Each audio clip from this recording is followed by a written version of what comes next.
Okay, so are we ready to talk about changing your narrative? Your self-narrative, whatever it is. So a self-narrative is like the thoughts that we believe about ourselves. It's the thoughts that we think over and over again that have become thought beliefs. A thought belief is anything that we think over and over again, and then it becomes a thought belief, and then it becomes a core belief.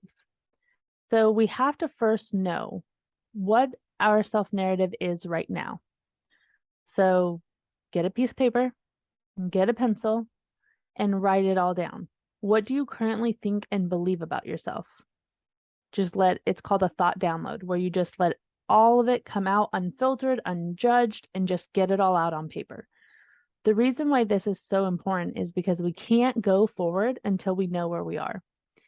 Awareness of our unconscious, our subconscious, our automatic thoughts that our brain throws at us is key to any kind of rewiring that we want to do, any kind of brain change. So if we're looking to do a brain change, then we have got to know what our current thoughts are. So if you need to, pause this video and write what you need. I'll give you a second.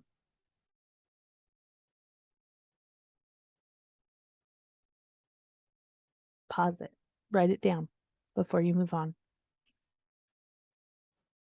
Okay, so now that you have it all written down and you know all of your unconscious thoughts, you know all of your biased thoughts, you know everything. Most of them probably are negative. That's okay. Now it's time to neutralize your self-narrative. So the reason why we don't go straight to positive thoughts and affirmations, have you guys ever tried that? Especially us neurodivergent brains? Does it work? If it did, that's great. It never worked for me. Going straight from negative to positive, reading myself all these affirmations, never worked for my brain. And it wasn't until I did life coaching that I realized why. Your brain gives you 6,000 thoughts a day. 80% of them negative, 90% of them on repeat. And then when you try to throw in a positive affirmation of a thought that you don't yet believe, your brain will not believe it. Your brain will not believe that positive thought. So what I started doing and what I was taught by my life coach is to neutralize your self-narrative. Neutralize your thoughts first. If you have a negative thought, it'll be way more impactful to have a neutral thought than a positive thought to start. So you have that list of all the things you think about yourself right now. Highlight the ones that are negative. Rewrite it in a neutral way. I'll give you a few examples because I know that's a little tricky. My chair fell down.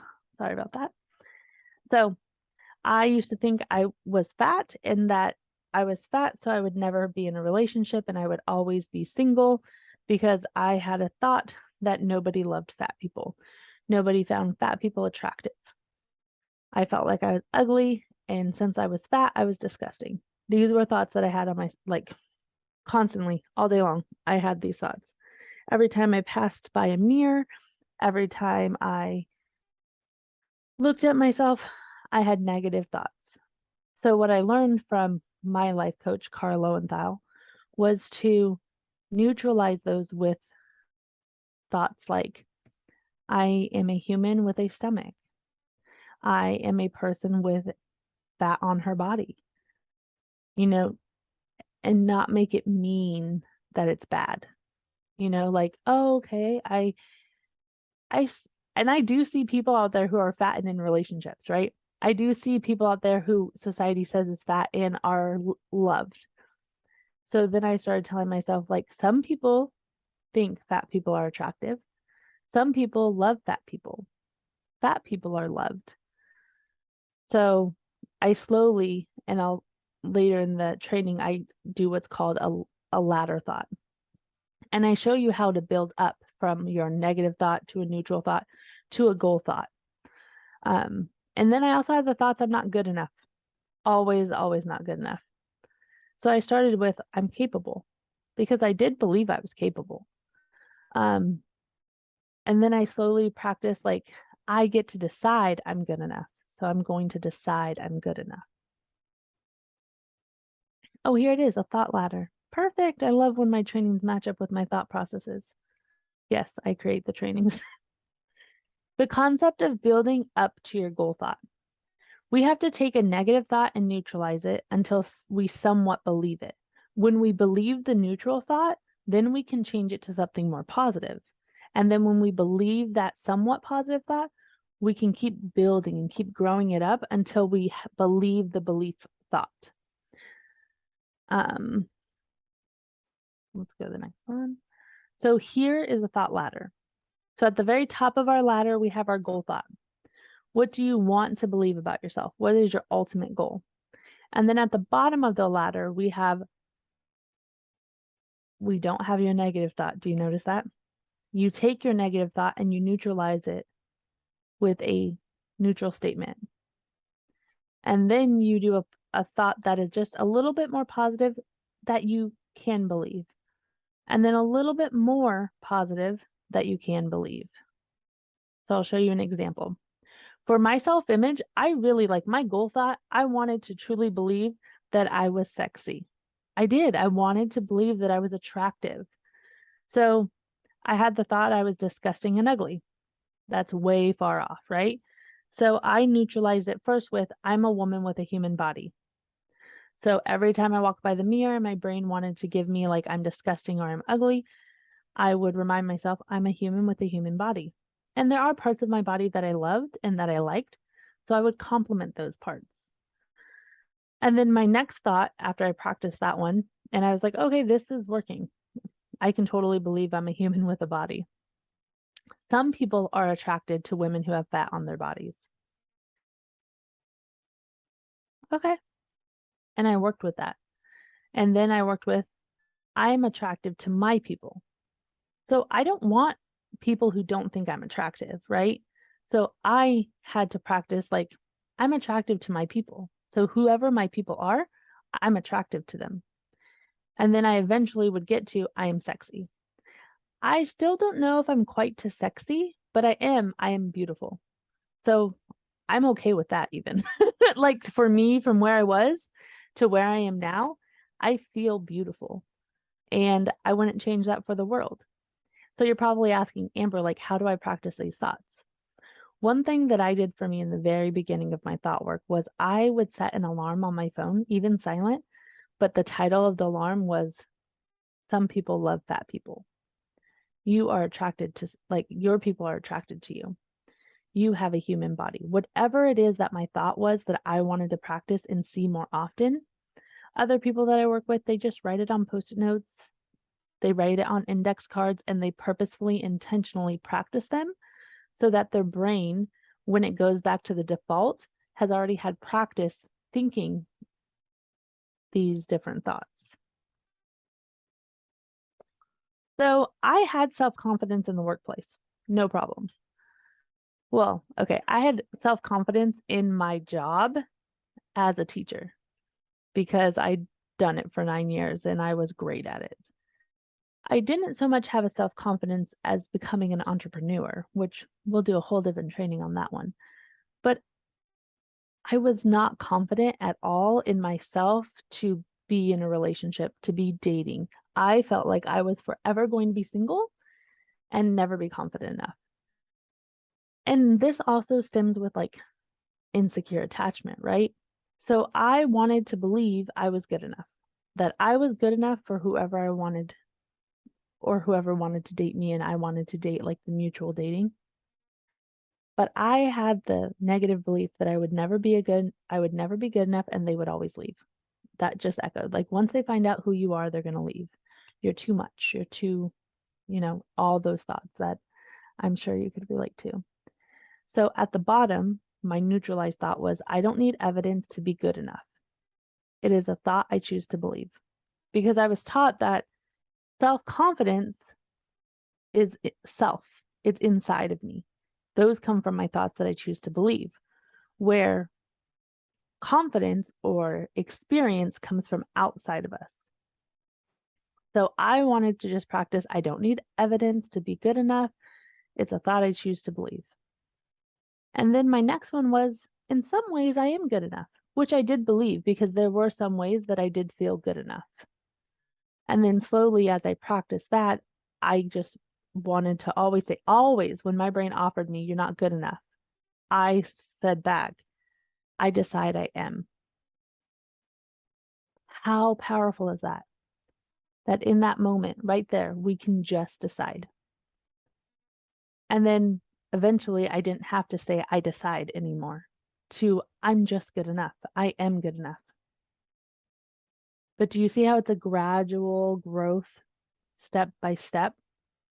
And here's the thing.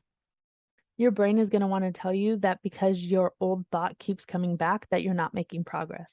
That's a lie. I just want to tell you that right now. Your brain has been wired with your automatic thoughts, your primitive brain thoughts, for however old you are, right? So they're gonna keep coming back up. And just because they come back up doesn't mean you're not doing the work. It doesn't mean what you're doing isn't working. It just means you have a human brain that has been wired to believe that thought for so long that it's going to want to just offer it to you. What you'll notice over time is that it gets quieter and you recognize it quicker and you talk back to it faster. And that is what changes everything. It still being there isn't a problem. It still being there is normal and natural. The part where you come in and you stop it and you're aware of it, that's the huge part. That's what propels change. So when your brain wants to be like, see, that thought is still there. See, you're not really changing. You can say, nope, Amber told me this is going to happen and that is okay. And it's not a problem, brain. Nice try. But we're not going to fall into the disbelief that us becoming who we want to be isn't happening, because that definitely doesn't serve us. Which brings me into, on this journey, there's several things that you need to know about the human brain so that you know why rewiring your brain with this new narrative feels challenging. So your human brain only wants to do three things. It wants to conserve energy, increase pleasure, and decrease pain. So what does this mean? It wants to keep you in old thought beliefs. It wants to keep you in old feelings. It wants to keep telling you the same old story about yourself because it's easy. It's automatic. It's even comfortable. Even though the feelings aren't good, they're so comfortable to your body. They're comfortable to your brain. You're used to feeling them. It will resist new thoughts you want to believe about yourself. It will resist new feelings you are trying to create. But this is normal. This doesn't mean what you're doing isn't working. It just means your brain's trying to do its three things. And this is where I want to talk about, like, what is your primitive brain? So your primitive brain is the part of your brain that is on automatic. It has automatic thoughts. It's those inner thoughts that you have from society, your family, and even your own inner critic who has such these unrealistic expectations of yourself, these perfectionist fantasies about yourself, and they play in the background of your subconscious. What those automatic thoughts are filled with are thought errors. These are thoughts our brain offers us that aren't actually true about ourselves. So it's the thoughts that you're ugly, the thoughts you're not good enough, the thoughts that you don't have what it takes. A thought error is definitely anything that breeds insecurities, breeds doubts. Because that is your brain, unfortunately, trying to keep you in the same place, trying to keep you stuck, trying to keep you in the comfortable spot. But the moment you switch those around and the moment you question your doubts instead of questioning your abilities, it propels you forward. And when you propel forward, you encounter a lot of uncomfortable things because your brain's not used to it. So your brain, in its sense, is trying to protect you and keep you safe by keeping you in the same place. Which brings me to confirmation bias. Why it's important that you know about confirmation bias is because when we believe something, our brain looks for evidence to prove it to be true. So if you have a thought about yourself and you think it often, and then it becomes a thought belief, then it becomes a core belief, because you keep thinking it over and over again. Well, what you don't know is that now your brain is looking for evidence to prove it to be true. Even if it's something that isn't true, your brain is going to look for evidence to prove it to be true because it's something you believe. Crazy, right? That's why you'll hear me say often, your brain is not a reliable source. What I mean is like your primitive brain, the part of your brain that's on automatic is not a reliable source. So what does this mean? Deconstructing your inner beliefs, your inner self-narrative, your inner insecurities and inadequacies that you feel takes time, takes awareness. It takes your prefrontal cortex, your higher brain. So your higher brain is where you can think about your thinking. It's metacognition. It's what allows us to see different perspectives. The thought work is the work of becoming aware of your thoughts, deciding not to believe every thought that your brain gives you. It's learning how to choose your thoughts on purpose to create the feelings you want. Understanding and accepting your thoughts create your feelings, which drive your actions and create the results that you have in your life. So your primitive brain is your unmanaged mind. It's your first automatic thought that creates a feeling that's automatic and unconscious. Your higher brain allows you the ability to create a managed mind, which is the art of deciding what you want to think and create the feelings you want that drive you to take the actions that you want to get the results that you want in your life. So the next training that I'll be doing is how to have a managed mind. What tool do you need to have a managed mind? I'll see you there.